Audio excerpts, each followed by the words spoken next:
Hello students. कल plant ecology के general introduction में कि इसके पार्ट 1 में अपन ने डिस्कस किया था कि इकोलॉजी क्या होती है, इसकी डेफिनेशन, और इंडिया में इकोलॉजी के कौन कौन से साइंटिस्ट हैं, concept of level of organisation अपन ने डिस्कस किया था, और ब्रांचेस ऑफ इकोलॉजी को अपन ने डिस्कस किया था।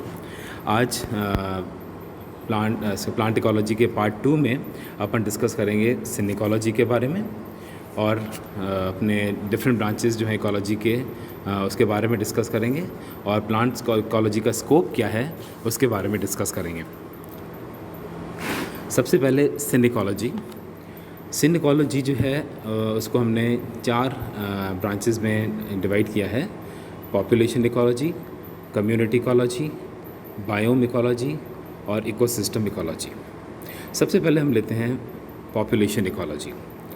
इसके अंतर्गत एक ही प्रजाति के समूह, जिस तरह से अपन पहले भी डिस्कस किया है, groups of a single species, जिसे पॉपुलेशन कहते हैं, उसके जीवों तथा इनके पर्यावरण के बीच होने वाली पारस्परिक क्रियाओं, इंटरैक्शंस का अध्ययन किया जाता है। इसमें पॉपुलेशन अर्थात एक ही प्रजाति के जीवों के समूह को एक अध्ययन इकाई के तौर पर निरूपित किया जाता है। फिर होती है कम्युनिटी इकोलॉजी। एक से अधिक प्रजातियों के प्राणियों एवं पौधों के समूह को बायोटिक कम्युनिटी कहते हैं। प्रकृति में अनेक प्रजातियों के पौधे व जंतु एक साथ पाए जाते हैं तथा एक दूसरे पर निर्भर या इंटरडिपेंडेंट रहते होते हैं। अतः यहाँ अनेक प्रजातियों के समूह या समुदाय, कम्युनिटी को अध्ययन की एक इकाई माना जाता है, क्योंकि प्रकृति में किसी भी प्रजाति के जीव अकेले न रहकर इनके बीच होने वाली पारस्परिक क्रियाओं के परिणाम स्वरूप एक साथ मिलते हैं। अतः इस प्रकार के समुदाय एवं उस स्थान के पर्यावरण से इनके आपसी संबंधों के अध्ययन को समुदाय पारिस्थितिकी या कम्युनिटी इकोलॉजी कहते हैं। नेक्स्ट है बायोम इकोलॉजी।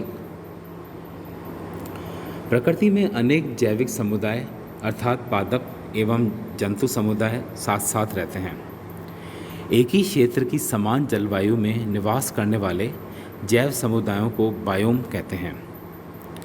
बायोम में उपस्थित कुछ जैव समुदाय चरम अवस्था या क्लाइमैक्स स्टेज में एवं अन्य समुदाय अपने अनुक्रमण की विभिन्न अवस्थाओं, जिसे हम सक्सेशनल स्टेजेस कहते हैं, उसमें पाए जाते हैं। इस प्रकार किसी क्षेत्र विशेष की समान जलवायु या बायोम के विभिन्न समुदायों की आपसी एवं संयुक्त रूप से इनके पर्यावरण के बीच होने वाली पारस्परिक क्रियाओं के अध्ययन को बायोम पारिस्थितिकी कहा जाता है। यहाँ बायोम पौधों व जंतुओं के एक बड़े समुदाय को अध्ययन की एक इकाई माना जाता है, जैसे सवाना घास के मैदान या टुंड्रा इत्यादि। फिर हम लेते हैं इकोसिस्टम इकोलॉजी। यह पारिस्थितिकी विज्ञान की नवीनतम शाखा है, जिसके अध्ययन क्षेत्र में तंत्र के सजीव, जैव पर्यावरण एवं अजैव घटकों, निर्जीव या भौतिक पर्यावरण को सम्मिलित किया जाता है। पारिस्थितिक तंत्र यानी इकोसिस्टम में उपस्थित सजीव एवं अजैविक घटकों की संरचना एवं कार्यप्रणाली का आपसी संबंध निरंतर एक गतिशील संतुलन, डायनामिक बैलेंस के रूप में पाया जाता है। इसके साथ ही निश्चित परिपथों द्वारा विभिन्न पदार्थों तथा ऊर्जा का प्रवाह निरंतर होता रहता है। अब सिनिकोलॉजी के जो हैं इन ब्रांचेस के अलावा इन मुख्य शाखाओं के अतिरिक्त भी विषय के व्यवहारिक अध्ययन एवं मानव समाज की उपयोगिता के लिए पारिस्थितिकी का विभिन्न अप्लाइड ब्रांचेस के रूप में विभाजन किया जाता है। अप्लाइड ब्रांचेस ऑफ इकोलॉजी, जिस तरह से आप इस स्लाइड में देख रहे हैं, कई सारी ब्रांचेस हैं, अलग अलग नाम दिए हुए हैं उनके, जिसमें फ्रेश वाटर इकोलॉजी है, मैरीन इकोलॉजी है, एस्ट्रीन इकोलॉजी है, टेरेस्ट्रियल इकोलॉजी, फाइटोजियोग्राफी, जू geography, gene ecology, radiation ecology, physiological ecology, production ecology, forest conservation, space ecology और पैलियो इकोलॉजी। इन सबको मैं थोड़ा आपको एक डेफिनेशन के रूप में समझा दूंगा, ताकि आपको समझ में आ जाए कि इनका क्या अर्थ क्या है। सबसे पहले जैसे है ये फ्रेश वाटर इकोलॉजी। इसके अंतर्गत मीठे या ताज़ा पानी अर्थात लवण रहित सॉल्ट फ्री वाटर जो होता है कि जलाशय जैसे तालाब, झील, नदी, नालों या पोखरों इत्यादि में पाए जाने वाले सजीवों एवं उनके परिवेश के आपसी संबंधों का अध्ययन किया जाता है। इसे सरोवर विज्ञान या लिम्नोलॉजी भी कहते हैं। फिर है मरीन इकोलॉजी। विभिन्न समुद्रों एवं महासागरों में पाए जाने वाले जीवों के पारस्परिक अध्ययन को इसके अंतर्गत किया जाता है। बृहद परिप्रेक्ष्य में इस शाखा को समुद्री विज्ञान या ओशनोग्राफी भी कहते हैं। फिर है एस्टुरीन इकोलॉजी।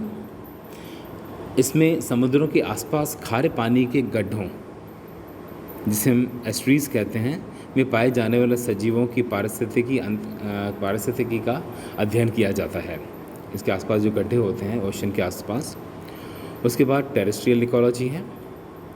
इसके अंतर्गत भूमि पर अवस्थित विशिष्ट पादप जैसे घास स्थल, grasslands, forest, deserts, agricultural land इत्यादि का पारिस्थितिक अध्ययन किया जाता है। फिर है फाइटोजियोग्राफी। पारिस्थितिकी विज्ञान की इस शाखा में पृथ्वी पर पाए जाने वाले विविध प्रकार के पौधों के भौगोलिक वितरण यानी ज्योग्राफिकल डिस्ट्रीब्यूशन का अध्ययन किया जाता है। फिर है उसी तरह से जू जियोग्राफी। जिस तरह से प्लांट फाइटोजियोग्राफी थी उस तरह से ही इसमें यहाँ विभिन्न प्रकार के प्राणियों के भौगोलिक वितरण एवं पर्यावरण के अंतर संबंधों का अध्ययन किया जाता है। Gene ecology. वस्तुतः यह स्वपारिस्थितिकी की एक उप शाखा है जिसमें किसी क्षेत्र विशेष में पाए जाने वाली सजीव प्रजातियों में पर्यावरण के प्रभाव से होने वाली आनुवांशिक विभिन्नताओं का अध्ययन किया जाता है। इसे पारिस्थितिकी अनुवांशिकी या इकोलॉजिकल जेनेटिक्स भी कहते हैं। Radiation ecology. विभिन्न रेडियोधर्मी पदार्थों, रेडियो एक्टिव सब्सटेंसेस एवं विकिरणों से पर्यावरण एवं सजीवों में उत्पन्न प्रभावों के अध्ययन को विकिरण पारिस्थितिकी या रेडिएशन इकोलॉजी कहते हैं। फिर है फिजियोलॉजिकल इकोलॉजी। इसके अंतर्गत पर्यावरण के भौतिक कारकों जैसे प्रकाश, तापक्रम एवं जल इत्यादि का सजीवों की कार्यकीय प्रक्रियाओं, फिजियोलॉजिकल एक्टिविटीज़ पर होने वाले प्रभावों का अध्ययन किया जाता है। Production ecology. विभिन्न प्रकार के पारिस्थितिक तंत्रों में सकल, ग्रॉस एवं वास्तविक, नेट प्राथमिक उत्पादकता, जिसे हम प्राइमरी प्रोडक्टिविटी कहते हैं, के विश्लेषण को उत्पाद पारिस्थितिकी कहते हैं या प्रोडक्शन इकोलॉजी कहते हैं। अप्लाइड इकोलॉजी, यहाँ हम इसको फॉरेस्ट कंजर्वेशन में, अप्लाइड इकोलॉजी में फॉरेस्ट कंजर्वेशन आता है। पारिस्थितिकी विज्ञान की इस शाखा के अंतर्गत मानव समाज के लिए उपयोगी अनेक प्रक्रमों जैसे वन संरक्षण एवं प्रबंधन, forest conservation and management, wild life management और क्रॉपलैंड मैनेजमेंट इत्यादि का अध्ययन किया जाता है। Space ecology. ब्रह्मांड के विभिन्न ग्रहों एवं नवमंडल में जीवन का प्रारूप तथा परिवेश के अध्ययन को अंतरिक्ष पारिस्थितिकी के अंतर्गत संपादित किया जाता है। फिर है पेलियो इकोलॉजी। पारिस्थितिकी विज्ञान की इस रोचक एवं अनूठी शाखा के अंतर्गत जीवाश्मों के अध्ययन द्वारा आज के लाखों करोड़ों वर्ष पूर्व पृथ्वी के पर्यावरण तथा उस पर उस समय पाए जाने वाले पेड़ पौधों व प्राणियों के साथ पर्यावरण के आपसी संबंधों का अध्ययन किया जाता है। पारिस्थितिक विज्ञान की उपरोक्त शाखाओं एवं उपशाखाओं के अतिरिक्त भी कुछ अन्य उपशाखाओं जैसे मानव पारिस्थितिकी, ह्यूमन इकोलॉजी, स्टैटिस्टिकल इकोलॉजी, सूक्ष्म जीव इकोलॉजी या माइक्रोबियल इकोलॉजी एवं पारिस्थितिकी तंत्र में ऊर्जा प्रवाह जैसे विशेष आयामों के अंतर्गत आज गहन अध्ययन किया जा रहा है। अब हम लेते हैं इसका अंतिम टॉपिक इस जनरल इंट्रोडक्शन का, स्कोप ऑफ इकोलॉजी या पारिस्थितिक तंत्र का कार्य क्षेत्र या उसका विस्तार। जैसे जैसे मानव सभ्यता ने विकास की अनेक पायदानें तय की, तो इसके साथ ही मनुष्य की ज़रूरतें भी निरंतर बढ़ती गईं। इसके अतिरिक्त पृथ्वी पर विभिन्न प्राणियों, विशेषकर मानव जनसंख्या में भी तेज़ी से वृद्धि अंकित की गई। इन सब कारणों से धरती के पर्यावरण में भी निरंतर आने वाले बदलाव को महसूस किया गया, जिसकी वजह से वैज्ञानिकों को आज पर्यावरण के विषय में सोचने के लिए बाध्य होना पड़ा है। धरती पर पाए जाने वाले पेड़ पौधों एवं प्राणियों की अनेक जैविक क्रियाओं का पर्यावरण से सीधा संबंध है, ये अपन सभी जानते हैं। जैसे स्वपोषी पौधे प्रकाश संश्लेषण की क्रिया के अंतर्गत वातावरण से कार्बन डाइऑक्साइड लेते हैं तथा कार्बन डाइऑक्साइड का निष्क्रमण करते हैं। इस प्रकार ऑक्सीश्वसन के अंतर्गत सजीवों द्वारा बाहरी वातावरण में ऑक्सीजन प्राप्त करके कार्बन डाइऑक्साइड को बाहर निकाला जाता है। उपरोक्त तथ्यों से यह सिद्ध होता है कि विभिन्न सजीवों में निरंतर जारी जैविक प्रक्रियाएं पर्यावरण संतुलन को बनाए रखने के लिए विशेष रूप से उपयोगी होती हैं। अगर हम दूसरे शब्दों में बात करें तो विभिन्न स्वपोषी पौधे पृथ्वी के वायुमंडल के लिए ऑक्सीजन के स्रोत का एक स्रोत एवं अन्य सजीवों तथा जंतुओं को भोजन प्रदान करने का कार्य करते हैं। इस प्रकार पृथ्वी पर पाए जाने वाले सभी सजीव एक दूसरे से घनिष्ठता से संबंधित हैं एवं इनके बीच विभिन्न प्रकार के विनिमय कार्य एवं श्रृंखलाबद्ध प्रक्रम के रूप से संचालित होते हैं, जिनको एक दूसरे से अलग करना एक दुष्कर कार्य है। जिस प्रकार मानव समाज या प्राणी समुदाय एक दूसरे से अलग नहीं रह सकते, उसी प्रकार विभिन्न प्रकार के पेड़ पौधे भी इनके साथ जुड़े हुए हैं तथा ये अपने पर्यावरण से पारस्परिक संबंधित प्रदर्शित करते हैं। अतः पृथ्वी पर जीवन के क्रम को निरंतर गतिशील बनाए रखने के लिए इन पारस्परिक सहसंबंधों को स्थायित्व बरकरार रखना अति आवश्यक है। यदि इस श्रृंखला या पारिस्थितिक तंत्र के किसी भी एक घटक को अलग कर दिया जाए तो पृथ्वी पर जीवन संबंधी समस्त कार्य प्रणाली छिन्न भिन्न हो जाएगी।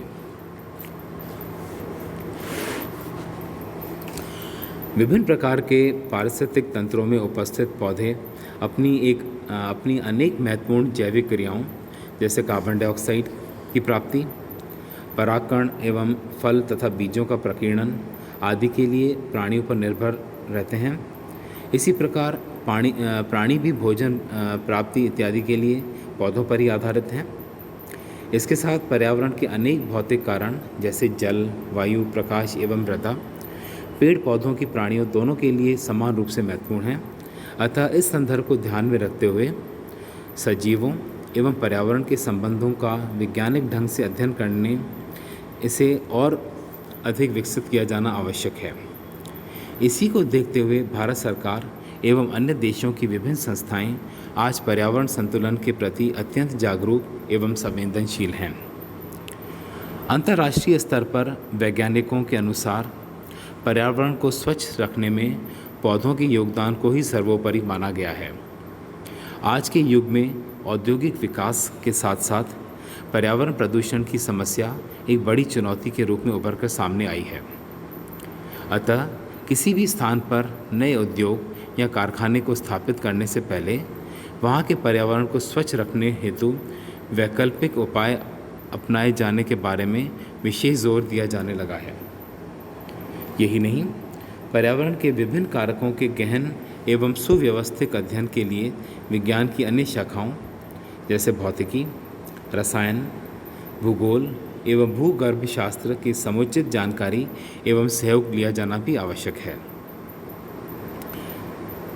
इतना ही नहीं, आजकल तो गणित एवं स्टैटिस्टिक्स के समुचित जानकारी के बिना किसी भी विश्लेषण को पूरी तरह नहीं समझा जा सकता है। इसी प्रकार जीव विज्ञान की अन्य शाखाओं जैसे आकारिकी, शारीरिकी, कार्यिकी एवं कोशिका वानुषिकी के अध्ययन से प्राप्त तथ्यों का उपयोग पारिस्थितिकी के अध्ययन में किया जाता है। अतः विज्ञान की इस जटिल एवं संश्लिष्ट शाखा के अध्ययन एवं कार्य क्षेत्र की सीमा को निर्धारण करना एक जटिल एवं दुरूह कार्य है। मानव का एक सजीव के रूप में अध्ययन करने के लिए पारिस्थितिकी अध्ययन में अन्य विषय जैसे एंथ्रोपोलॉजी मानव विज्ञान, समाज विज्ञान सोशियोलॉजी तथा अर्थशास्त्र इकोनॉमिक जैसे अन्य विषयों का समावेश भी आवश्यक है। अतः पारिस्थितिकी वस्तुतः एक अंतरशाखीय संश्लिष्ट वैज्ञानिक अध्ययन इंटरडिसिप्लिनरी सिंथेटिक साइंस है। वैसे तो पारिस्थितिकी जीवन विज्ञान की अन्य शाखाओं के समान एक ही शाखा है, फिर भी यह अन्य शाखाओं की तुलना में इस बात में अलग है कि यहाँ अनेक सजीवों के अध्ययन के साथ साथ उनके अजैविक पर्यावरण का अध्ययन भी सम्मिलित किया जाता है।